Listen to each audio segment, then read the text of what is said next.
मेरा चैनल नितेश राज है, सब्सक्राइब और लाइक करें। इलाका किसी का होगा, धमाका नितेश भाई का होगा। डी जे नितेश भाई। हो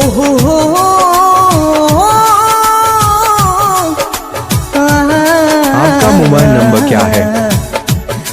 6309899138।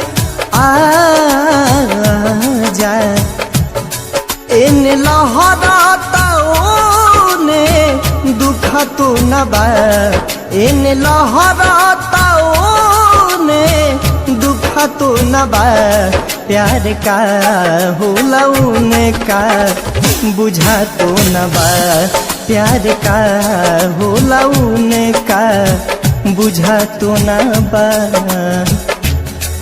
जे नीतीश तेहटी पुरुष 14।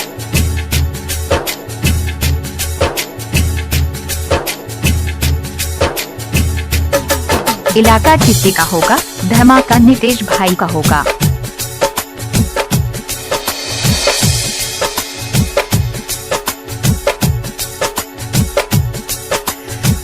टूकी टूकी कैली पत्थर से मार के ऐसन बारूद लगा उनका से प्यार के। डी जे नितेश भाई।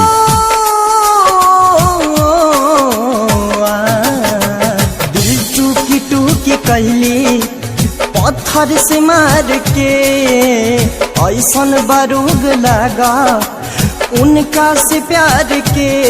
इन सुन गाताओने धुआं तो न बा, इन सुन गाताओने धुआं तो न बा, प्यार का होला उनका बुझा तो न बा, प्यार का होला उनका बुझा तो न बा।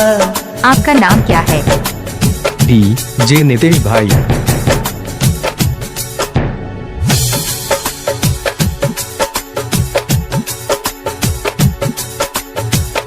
इलाका किसी का होगा, धमाका नितेश भाई का होगा। हमरा के जार दिहली चाहत की आग में, का जाने का बलिखा हमरा हो भाग में। हो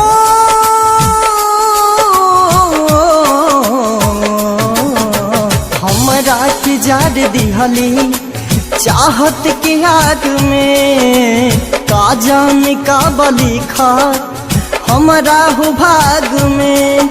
इन डहकीले ओने जना तो न बा, इन डहकीले ओने जना तो न बा, प्यार का होला उनका बुझा तो न बा, प्यार का होला उनका। 98999138।